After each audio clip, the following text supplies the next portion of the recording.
Hello everyone, David here and welcome back to MixbusTv Plugin Awards 2024. In this series, I will show you my favorite plugin, my most used plugins, the ones that I think are the most innovative, divided by category. So we're gonna have compressors, EQ, saturators, delays, and so on. I'm gonna keep the list short and sweet because for most of the plugins that we're gonna see, we have dedicated reviews here on the channel, but I will also tell you why I like these plugins and what I use them more often for. Without further ado, Plugins Award for Best Compressors 2024.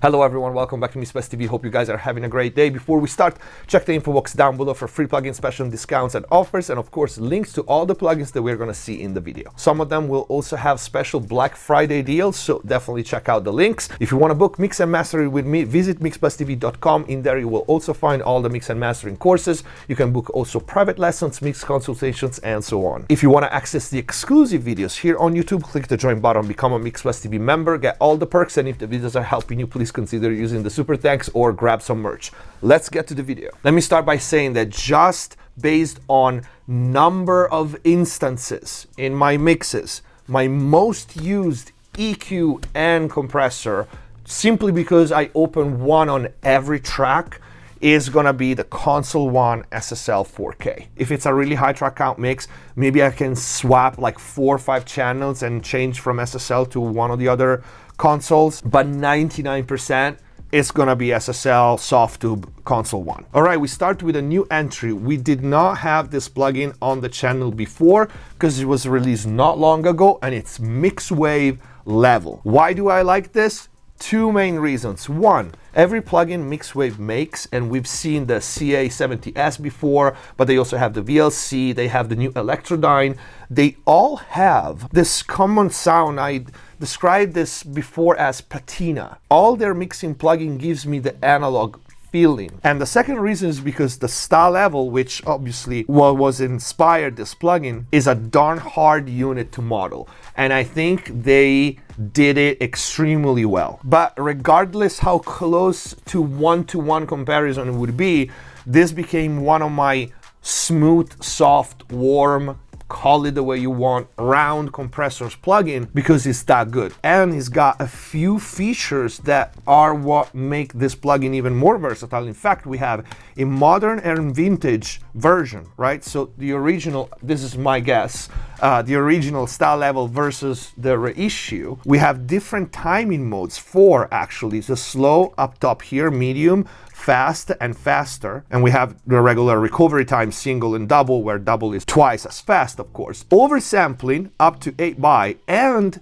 filters. And on top of the vintage and modern, we also have an age knob, which again, this is something that MixWave plugin do. The CA70S is another one with the NF. It does something the way it rounds off the top end. It's really unique. Goes without saying, it became one of my favorite for vocals. Of course, maybe not the aggressive type of vocals, but definitely the ballads or softer vocal, female vocals. This is a go-to. It's great on piano. It's great for things that you wanna keep under the curve of the compression kind of all the time, as opposed to a peak control like an 1176. That's just the nature of the compressor itself. Number one, MixWave Level. The second one is cheating, and we could argue it shouldn't be here, but it's just too good not to. This is MacDSP Chicken Head, which is actually hardware. It's just the interface that controls the MacDSP APB. But that unit is so freaking great, and it just sounds so awesome. If I'm gonna list the compressors that I use the most, this is one. And yes, it's hardware, but it's not the same as, for example, a GainLab Governor. I have only one of those, and that's it. Because with the Chicken Head, with the APB, I actually have 8 of them if I want. So this is how I justify putting it here, even if it's not a plugin. But this thing is awesome. It's got such a great color. For me, sauce is always on because that's the money. This is not as versatile as other compressors, but is more versatile than you would think for a vintage style compressor. This is great on snares and kicks. I love it on vocals, and anything, of course, that is like a bit too clean and I need compression also for tone as opposed to just dynamic control. At number 3, we have a confirmation. I think this one was also in the awards last year because, well, this is what I use when I run out of physical channel of distressors. The Empirical Lab Arouser is still my go-to for distressor type compressor. And I love distressors a lot. I use them on so many things. That's why I have so many. It's a go-to for vocals for me. It's a go-to for bass. It's a go-to for snare and kicks. And just, it's such a workhorse compressor. And I just can't seem to have enough channels. And while the Arouser is not a straight one-to-one emulation of the distressor, like for example the UAD, which is also great by the way, I have it. It's a great emulation. What the Arouser could miss compared to the hardware, it gives me back in versatility.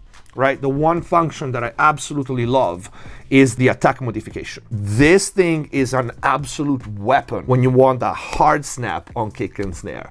Whether I use it in insert or I smash the life out of the transient in parallel, this thing is awesome. And it's awesome on vocals too. Like I said, many times, I have high track count mixes and I have more vocals than I have channels of distressors, and maybe I want to use those on the other vocals. That's what I use. I have to do here a honorable mention for the Mikey comp by Softtube, which again, it's not a one-to-one emulation of the distressor. Is the Mic E, which has a distressor-like compressor on it, which is quite different from this one. Like the tone alone, the Arouser is a little bit cleaner, a little bit snappier.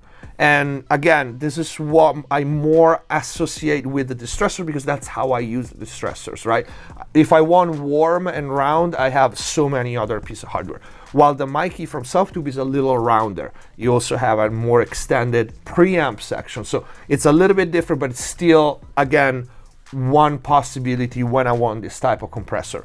Definitely up there. But Softtube gets the next spot with the TLA. I included this one in the plugins that sound analog as well. At least it was a honorable mention, and I had to put it here. I had to put it here despite the fact that this plugin came out years and years and years ago. And as year passed, I found myself using it more and more often, as opposed to what happens, like, you have so many new plugins, you kind of forget about the old one, or the new are shiny, and so you tend to use those.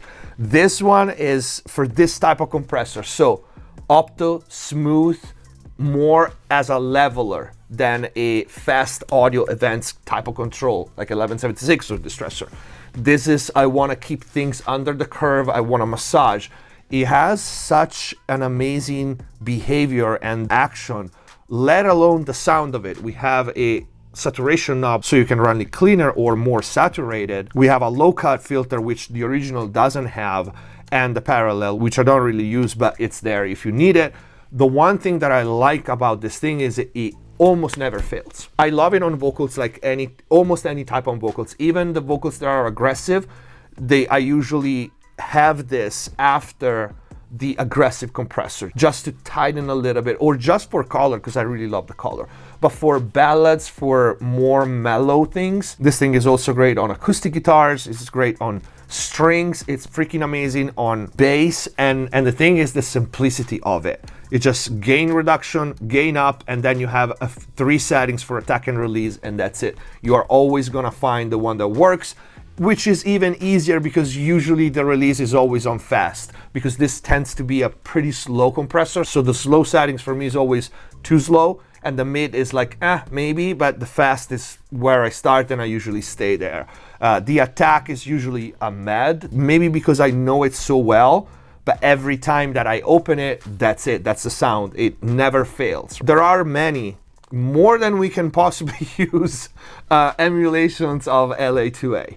But for me, the absolute award goes to UVI Opal. I think with Opal, they really nailed everything that we can possibly want for an LA2A emulation, right? First of all, we have 7 different unit model. They actually went around the world and modeled different special unit to make this plugin. So you see we have an LAX, New York Classic, New York Custom, London, etc., etc. And the one thing that I like about these different styles, different models, I should say, is that for me the LA2A is too limited, right? That's why I don't have a hardware LA2A. It's kind of a one-trick pony, and I know everybody loves it, and I love it too. It's just too limited. While this one if you can see here, because the units that they model had different optocells and different customizations. Then I have the LA2A squeeze, but I also have the versatility of having the curve, the transfer curve, right? So how the compression is applied, and you can see it here. You have somewhat a visual representation of what the curve is gonna be. Like for example, the release here is very different. The attack is rounder, all right? So it takes a little more here to kick in, while it's like super steep on the LAX. These models already give me so much more versatility, and it really is like having different custom models of LA2A. On top of that, we have this responsiveness knob, which changes the attack and release. And that's another thing that kind of pet peeve for me for the LA2A. You're tied to the optocell timing, right? This one you don't. You can turn the tube simulation on and off. We have the treble control, and we also have a variable drive knob for the overall saturation. So my go-to LA2A style is UVI Opal. All right, these go into the same slot because it's just a variation of the same plugin. I am a fan of 1176. I have 4 hardware 1176s here in the studio, and I have all the revisions from the Blue Stripe to the new one, and I have something even different like the West Audio NG76. So usually I can cover my need of 1176 style compressor with hardware, but mixes are high track count, and I do use plugins. And when I do use plugins, the UAD 1176 kind of became my go-to. It's nothing new, but if I have to list my favorite and my most used, this has to be here.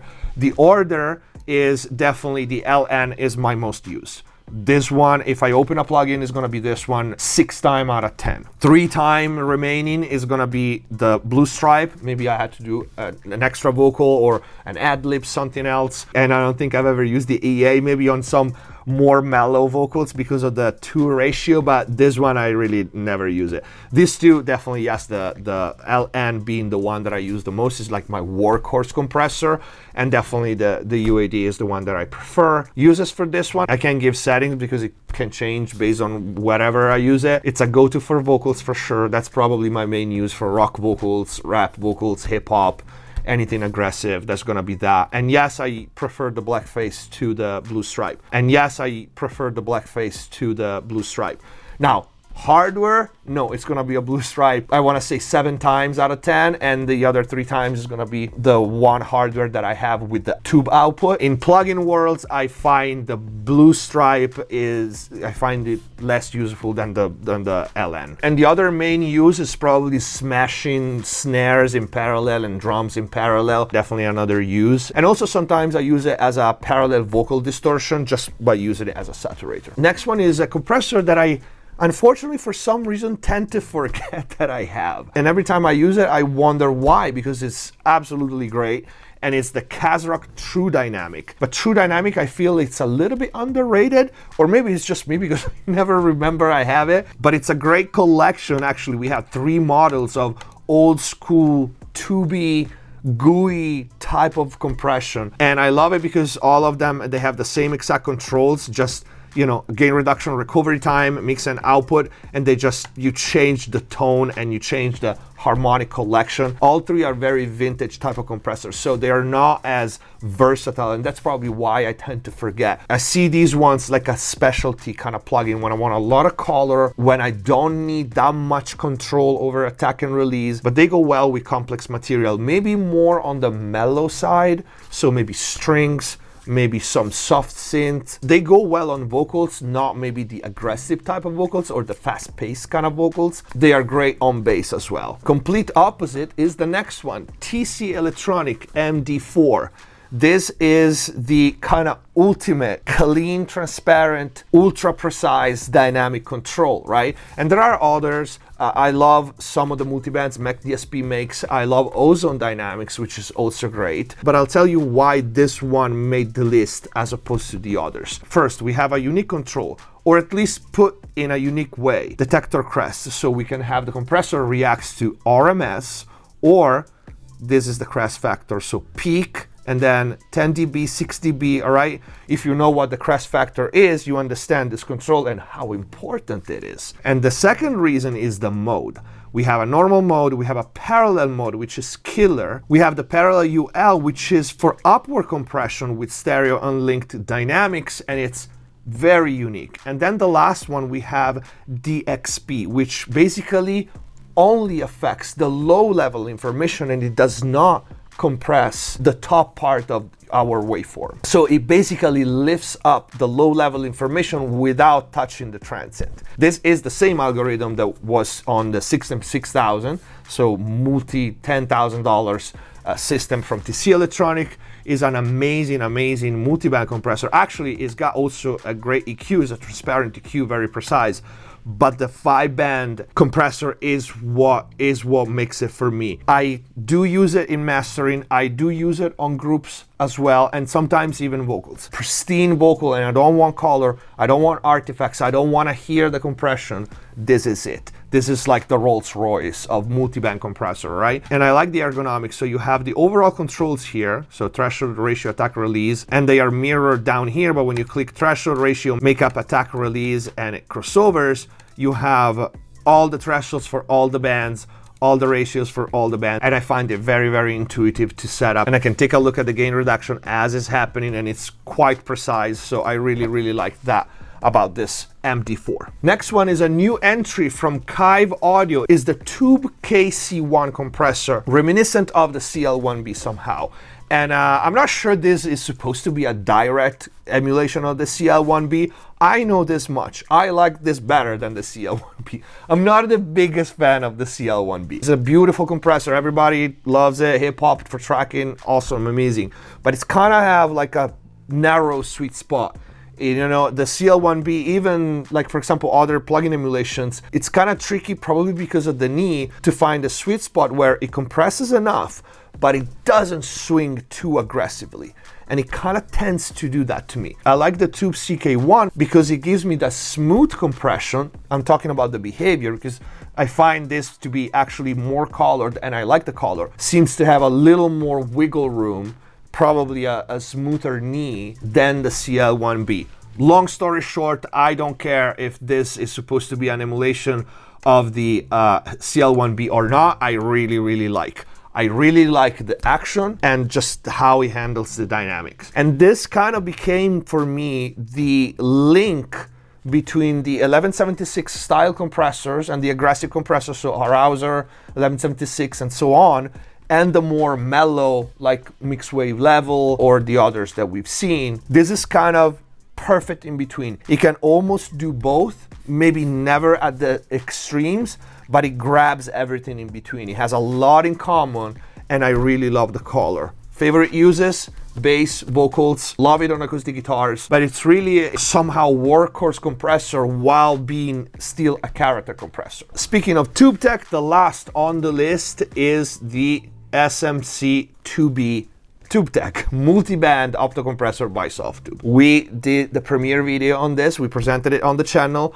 I said I was impressed, and I'm still impressed, and this is not a plugin that I use many instances of. It might be on one channel on a mix, but it's definitely one of the best plugin compressors out there, period. Whether I use all 3 bands, which, to be honest, unless I need it on 2-bus, which I'm not a fan of multi-bands on compressors. I also have 2 hardware multi-band compressor at this point, and opto compressors are not my go-to for 2-bus. Other than the GainLab Governor, there's no one opto compressor that I would consider for 2-bus. But often I really use maybe 1 or 2 bands on this, on complex material. So it could be a whole group. Background vocals may change so much in dynamics, in tone, in range. You put this one on, and with 1 settings, you're set for the entire mix. Maybe you want to control the mid-range on a vocal. That's another use. Many times, especially on female vocals, it's not the whole range. It's like the 1-2K that pokes that much when they go in the higher range, right? So this is perfect. And the sound of it is just super smooth, and the action of it is also smooth. Even at fast release settings, unless you do some completely stupid, you won't hear a stutter. You get away with really fast settings and still sounds smooth and still sounds alive. And this is the last on the list. This is it for this video. I want to know which one are your favorite plugin compressors in the comments down below. If you like the video, please don't forget to leave a like, comment, and if you want to support the channel, grab some merch or use the super thanks. All the links to the plugins are going to be in the info box down below. Some of them will have Black Friday deals. If you want to book mix and mastering with me, go to MixbusTv.com. In there you will also find all the mix and mastering courses. You can book private lessons, mix consultations, and more. If you want to access the exclusive videos here on YouTube and get mix consultation, click the join button, become a MixbusTv member, get all the perks. Thank you for watching. Subscribe if you haven't already. Stay safe. See you next time.